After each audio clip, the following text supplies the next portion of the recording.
begin our postgame press conference with head coach Ari Weidman. Coach, do you want to start off with your thoughts from the game? Yeah, I mean, all credit to UC Davis, great team, well coached.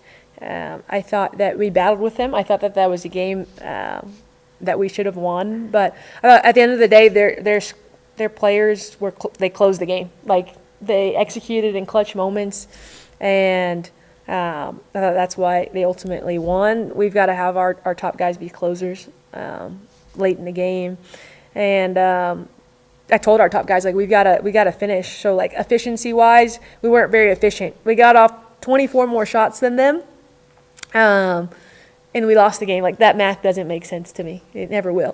but they did win the free throw line battle. It was 28. They had 28 free throws, and we had 6. So we've got to continue to get paint touches and get fouled. But I thought that they just had some of their guys finish and execute late game. Maria Diaz seems to be coming around offensively. What have you been doing in practice that has maybe given her a lot more confidence? Yeah, I mean, she's had the green light since she stepped foot on campus in August. So I think it's more of her mental approach. Like, and you've got to catch the shoot, and we're always reminding her of that. She's got to be someone that can score for us. Now, defensively, we need her to pick it up on that end of the floor. Like, that'll be critical. Can our players be two-way players? Can you score the ball, and can you defend your guy? That's what we really need from her as well. Yeah, her shot's getting off a lot quicker nowadays, so it seems like somebody told her something. Hey, we're like, it's be decisive. Every kid we tell, catch the shoot. And so it's on you, because most of our players, like, we want them to catch the shoot, get your eyes on the rim first. And if we have a clean three, let's take it. You know, a lot of our kids shoot outside of practice. And so, like, that's where you earn your trust with me. And she has it, you know, because she's a really good shooter. Where do you focus on a team like UC Davis defensively, because they have so many weapons and can seemingly come from anywhere on the court? So what was your preparation like getting into this game? Yeah, I mean, we just heavily worked on a lot of their sets. I mean, they have a few patterns, and we tried to simplify them down to 4 so that our players could remember them. So we did a lot of film. I know it's only a day and a half of prep, but a lot of film. And then we tried to press just to kind of disrupt their offense, and then we tried to disrupt their entries, and a lot of their entries are at the elbow. So we tried to junk that up a little bit and be physical with their big.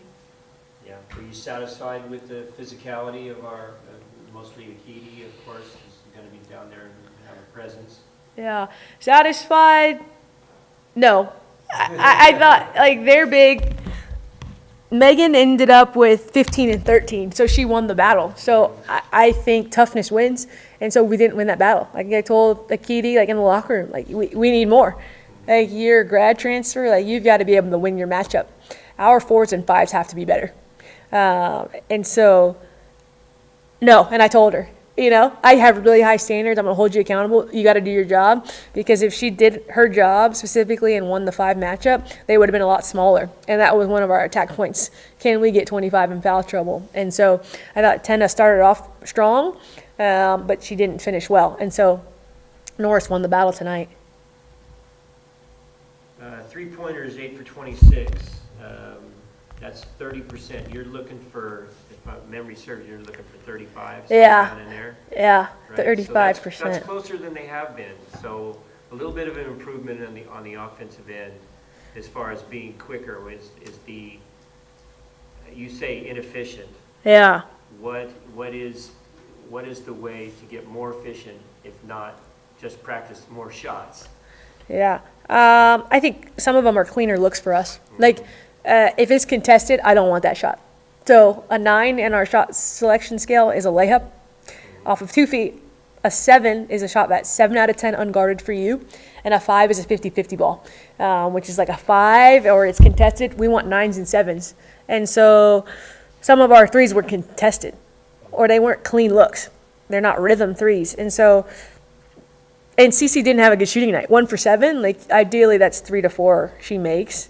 And so she's got to be more efficient in that. I thought Marley took 9. A couple of them weren't clean. So your efficiency will go up when they're open looks, usually. These our kids can hit open shots. And so, and Maria, like you got to hit those. You work on them, we have to hit. So I told them our magic number is like 8 to 10 threes. Ideally on less shots, though, less 26. if we're making 14 of those, I'm really happy Cambry might win the game, you know? You had three Musketeers, Coleman, Diaz, and Marley, Yeah. right? So they scored double digits. Who's your fourth? If you could just reach out and talk to them right now and say, we need you to step up. Yeah, and I told them in the locker room, it's 10. Like, how can you have multiple games where you've had 16 and 15? It's it's like 3 or 4 games out. Like, I need consistency. And I told our top guys, like, Marley, Tenna, Cece, Morgan's a person who has to score for us because she just keeps us steady. And, like, I love having a point guard like that, you know, and so she's got to score more. Maria, that's a bonus, right? But of that group, like, Marley got 18 shots tonight, 15 points.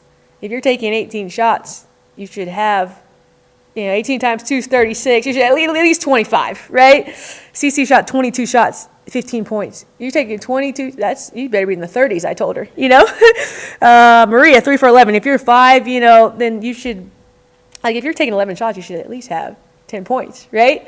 So in terms of us hitting shots, if you're taking it and they have the opportunity to, then we need you to hit. We need you to hit open shots, And I thought most of them were open. So we talked about that. Like, we have to have people in the clutch, especially who can hit, One last question. Next is UC Riverside, right? Yes, UC Riverside and Long Beach State. So what are you going to practice to take into UC? You're there, right? Yeah, we're there Thursday, yep. What do you practice preparing for UC Riverside, having just come off of this game? Yeah. We're going to practice one-on-one defense. And we do these things every day, right? We need to be better defensively, though. We need to continue to work our press. And then a lot of times we play, like, we try to get up and down so that we can get used to the pace. And our kids have hit in practice a lot. So I want to continue to do what we've been doing. But we need to be more disciplined, more so in our team's basketball acumen and IQ. So we'll do a lot more film next week because things have to be able to happen in real time. Can we adjust on the fly? That's something we have to improve on. So it'll be a lot of film. But I think that, like, for our group, this series was tough, like the 2 of the top teams this week. So if you just showed you could battle with a team that consistently finishes top 3, you better bring it for, everyone else in the conference. Like, can we win from, like, 4 to 10? Like, we need to start winning games. And we've had 3 of the 4 top teams in the conference so far besides CSUN. So now we need to, be winning more, right? Yeah. Beat the people you're supposed to. Yeah, we need to be in the mix, right? Okay, thanks, Coach. Thank you. Appreciate it. Thanks, y'all.